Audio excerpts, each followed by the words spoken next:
There are two genders. There are two genders, and everyone knows it. A, but two genders. I before E, except after C. Show me your dick so I know where you pee. Welcome to Translating Everything. This is Stephenie. It's May 5th, 2023. Let's talk about sex and gender.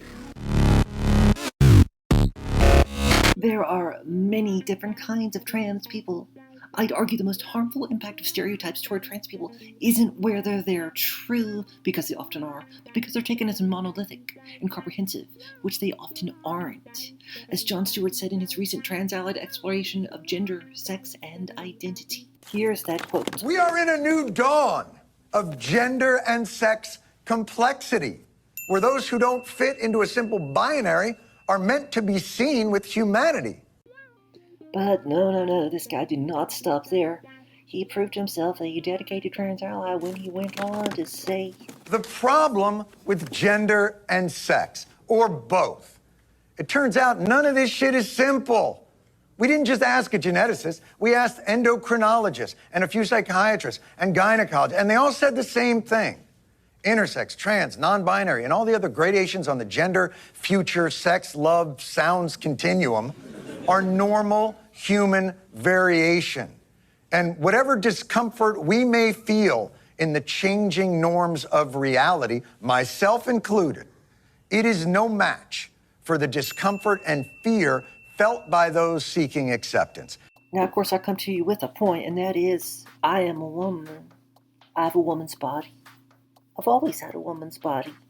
Me having trans medical experiences doesn't change that. To tell me that any part of my body has ever been a man's is offensive. It is wrong. It is evil. It's also easy to tell how harmful this behavior is. Tomorrow, you start your day by stopping to remark on at least one physical trait of every person you encounter. Stop that person. Point at a part of their body. Now misidentify that part of their body. If it's a man, tell them that's a biological woman's arm. If it's a woman, tell them that's a biological man's leg. If it's a trans woman with genitals that might remind you of a penis, tell them that's a man's biological sex. But you can, of course, get surgery and hormones. If it's a trans man with a majestic penis, tell him that's just an oversized clit. Y'all, that would be absolute bullshit. To prove my point, let me give you some deeper insight from Tim B. Bigdelli, PhD, co-director for the Institute for Genomics in Health. So most women have two X chromosomes. Most men have an X and a Y, but you can have one X, three X's, XXY, XYY, and other combinations too.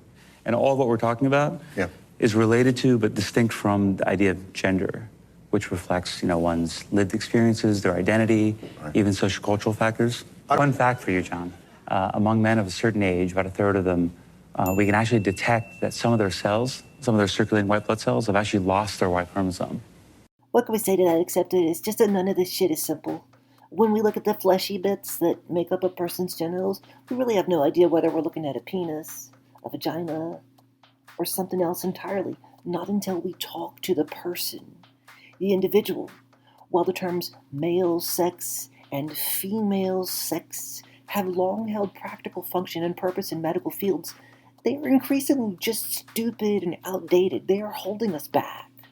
They do not empower better medical care simply because they are familiar and have operational definitions and functions.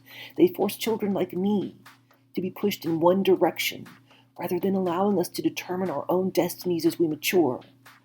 Think about what position you're putting someone in when you tell them you accept they are a man, but they have a female sex. Think of the position you're putting yourself in. That's not to say you may not be a woman with a male sex or vice versa. That's the point. None of this shit is simple, and you cannot tell that simply from looking at a person.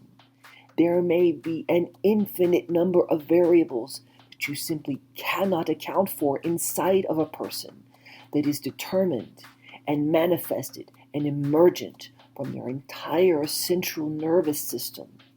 That is the thing that tells them whether they are a boy, a girl, or something that's not binary in the first place. And thus, but as we know from history, any moment of progressive visibility will be met with a vicious backlash. It wasn't always like this, people. As recently as, let's say, the 1990s, early 2000s, people were making shitty, reductive jokes about the subject.